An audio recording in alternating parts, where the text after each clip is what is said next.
Hi, I'm JJ. Welcome back. A little while ago, Austin over at Eternal Reading did a really cool video discussion where he asked about books that you read. So where were you when you read this book? So memorable books, sharing those experiences and that nostalgia of reading the book and stuff. And I already did that video, but I'll also post his version of it if you want to watch either of those. But this is kind of almost a response to that. I was thinking about it when I did it. And this one is going to be where were you when you bought that book?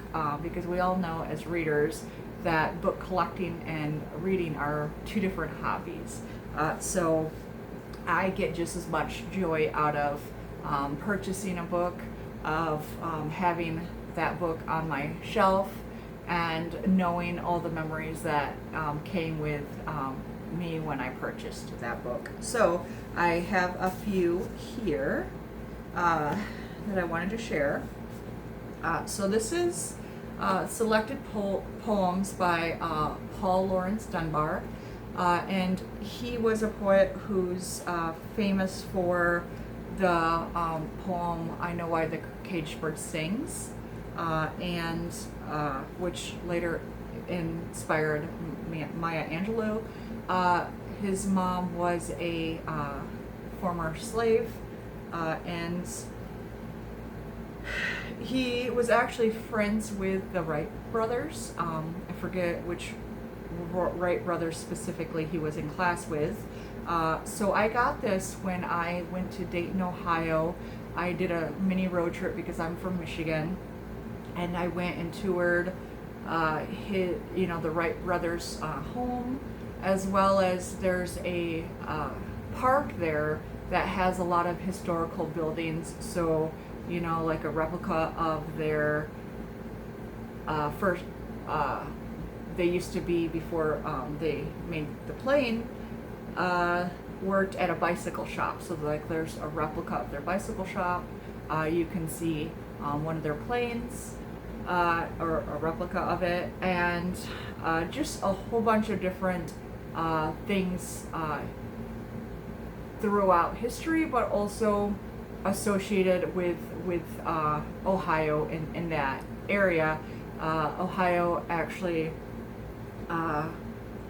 gave us a whole lot of inventors and stuff, so there's a lot of things to learn going on that trip. But at the museum slash bookstore within that park, there was a whole lot of stuff, and one of the things that I bought was this book, along with a documentary about Paul Laurence Dunbar that was really fascinating, and I got to learn a lot of history and stuff. So that always was a good trip, and I enjoyed it. And when I read these poems and stuff, I think about that. Most of these are road trip based. Another one, and I've already shown this one on a video before. This is what I got last year at the Detroit Book Fair, and it's a publisher from Canada, a French-Canadian publisher, and so this is a collection of poetry by student immigrants from all over the world. And so they wrote poems, and then an artist painted pictures of them as well. So some of them are the same people who wrote the poem, and then some of them, so there's this poem from this from somebody from Israel, but then this picture is of a Russian student. So you kind of get all over. The art is brilliant. The poems are thoughtful and sweet. And what's great is when you read the back, it tells you that she painted it after they told them, when you're new to a place, you're not 40% where you came from, or 60% where you came from and 40% where you are now. You're 100% who that ethnicity, but now you're also 100% Canadian or Quebecese or whatever. So you're not lesser of a person, you're actually more.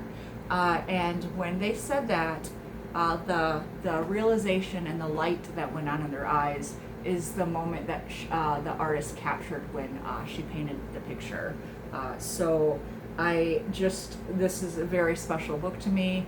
And it was also my first time going to the Detroit Book Fair. I did also get a couple of local Michigan authors independently published books and stuff, but this was my prized possession from that trip. I went to Indianapolis a couple times as well. It's not that far. This was one that I got on my first trip when I went down there.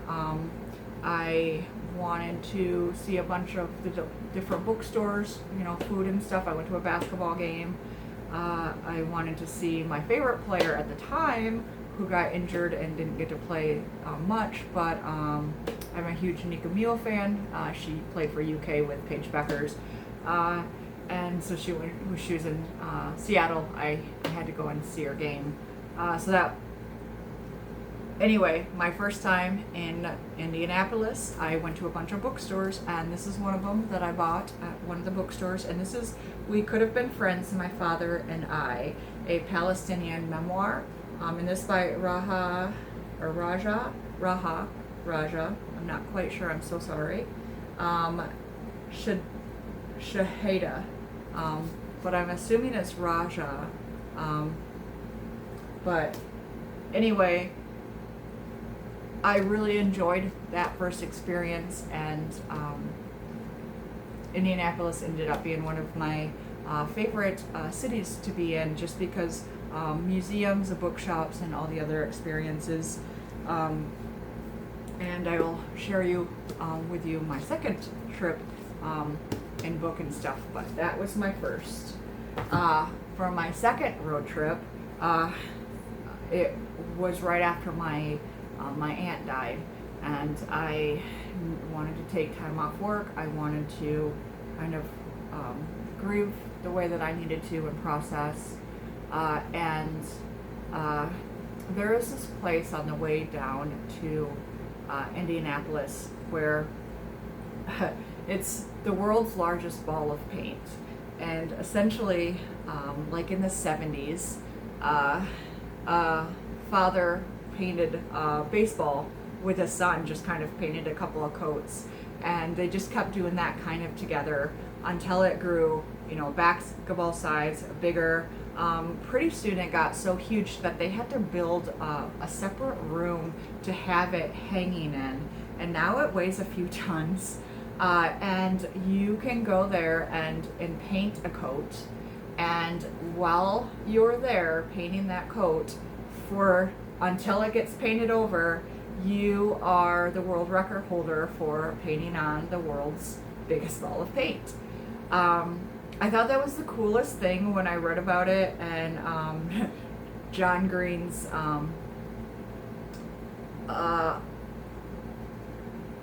Apothecine Reviewed, or I can't remember the full name of that book, but it was an essay collection, and he had talked about that because he grew up in Indianapolis.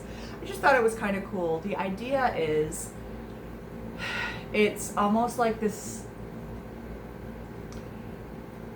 connection that you have with all the people before and after you who will contribute to this this paint, but also the significance of being erased. Like, you're connected, but also your record doesn't last for, like, he has people coming from all over the world painting this. There's people who got like married in front of this. Like, it's this weird, unique, fun thing that you get to be part of, but because so many people are part of it, you just become one of many, and so you're erased as much as you are part of it forever. And so I felt like that's what I needed to do, as weird as that might sound. to process this grief. The all-encompassing of it, the we don't last forever aspect, but they're in our hearts forever aspect, kind of got encompassed into this ball of paint. I will include a video of it to show you. So anyway, I just wanted to do a mini road trip, and I went back down, went to the bookstore again a couple of times, several different bookstores, went out to eat, went to another game, and actually, since I took time off work, I think I went to like 7 states in 6 days or something, because I then drove down to Alabama, because I had not been to that state yet. There's like 6 states that I haven't been to yet, 6 or 8, and I hadn't been to Alabama. So I went down to the Space and Rocket Museum down there, which I talked about in an earlier video. And then that was in Huntsville, Alabama. Then I drove to Birmingham, and in Birmingham you can do this virtual guided tour of all the big huge sites in Birmingham. So civil rights movement era stuff, and it, you know, you park in a place, it tells you which way to go, it tells you which monument to stop at, tells you the significance of each building that you walk past. It's something that I did by myself, and I didn't realize in Alabama, in that area, everything is closed on Sundays. So it was so hot because it was like summer, and I did not have any like thing to drink or eat in a long time, because I wanted to hurry up and make that road trip, and nothing was open. And so I was like, well, I'm just gonna enjoy this tour. So it felt like a ghost town, and I could just like really revel in the atmosphere and learning about this history and stuff. And then I drove on, and then on the way back I came up through, so I started in Michigan, did Indiana, Kentucky, Tennessee, and then down to Alabama, and then up through Tennessee to Chattanooga. And there is these caves that you can go down to. Ruby Falls is a waterfall that's inside the cave. Like, it's really cool. If you're from the United States and you've ever been to Mammoth Caves in Kentucky, or the Cave of the Winds in Colorado, it's similar to that, but then you get this really cool experience of having this waterfall. And so one day I was under the ground as far as humans could go, and then the next day I went up to Rock City, which you then enter into Georgia, and you can see several states. You're up so high. And you know, walking across these little swaying bridges, and it's just a really cool experience to be in, like below the world and then above the world. But anyway, you're overlooking Chattanooga, and that was significant to the Civil War, and the resistance to the South, the basically turning point of the war when North broke through and then was able to get further down south into Georgia and all that stuff.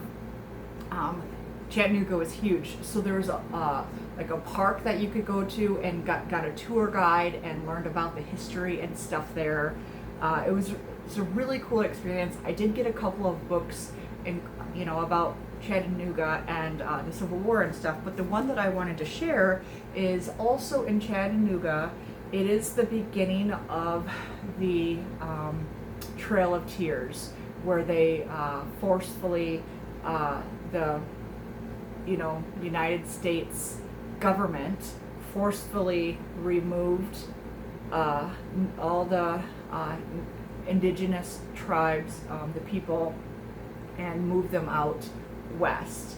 They stopped in Oklahoma, I had gone to a road trip in Oklahoma. I do have books for that, but I did not have access to them. Right now they're in my storage unit from the end of the Trail of Tears. So I was really excited to see the beginning. Not excited, I guess that's not the right word, just because of how monumental and devastating this moment is in history. But they have a really nice, like a bridgeway to it. To the start, they have a waterway monument to it to represent this is where it all began. And then because there's lots of little kind of museums all around Chattanooga, I got this Voices from the Trail of Tears, which is it's basically recreating some of the stories and events from the peoples that were on that trail. And so that capped my journey, and then I went back home through Ohio and then back up to Michigan. So it was my kind of 7-day finding myself tour, but I got a bunch of books along the way. And then another one that I just wanted to share because you remember where you got it or why you got it. And I know I talked about this one before as well, but during the Summer Olympics, the last Summer Olympics, so it would have been 2024, is when I started doing the Read Around the World and everything, just because, you know, it's really cool to see all these countries come together and celebrate the best of what their country has to offer with athletes and stuff. And seeing the celebration spirit, seeing all these flags and countries and stuff that you might not always recognize, and I wanted to be able to know when, you know, the athletes come, what their flag is representing, what their stuff that they overcame to get here and all that. So it's just why I started reading around the world, specifically just for my own personal enjoyment and knowledge and understanding, but also because I love sports so much and history, and just kind of combining the two together is just it comes naturally to me. And so anyway, that year I absolutely fell in love with watching climbing, because that had been newer to the Olympics.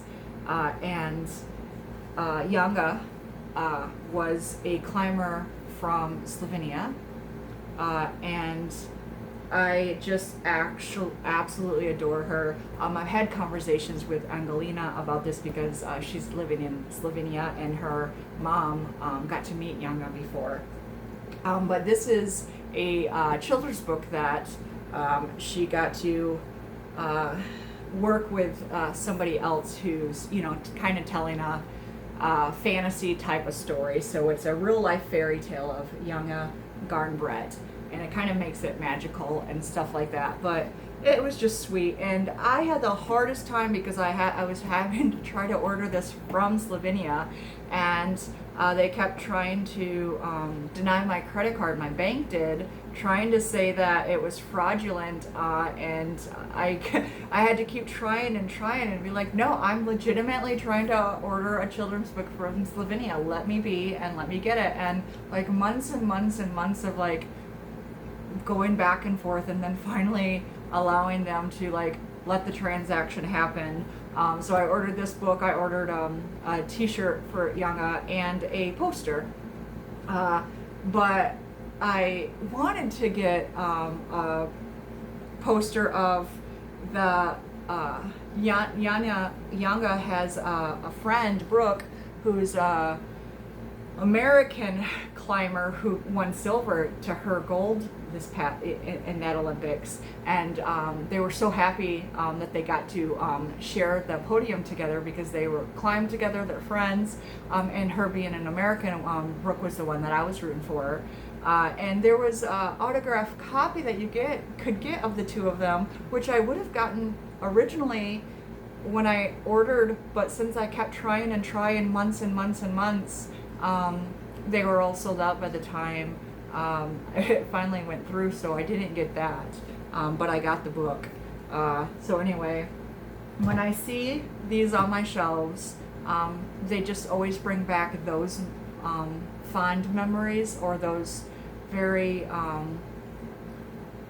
deep, meaningful, heartfelt memories, and I love that about collecting. So I would like to continue this conversation like we did with Austin's, talking about where were we when we read it. I would like to have you do videos if you want, and share with us where were you when you got this book, whether it was a road trip, whether you tried a new bookstore, whether it was gifted to you, any way that you want to share that you have a book that you treasure. Please continue this conversation. Thank you, and as always, happy reading.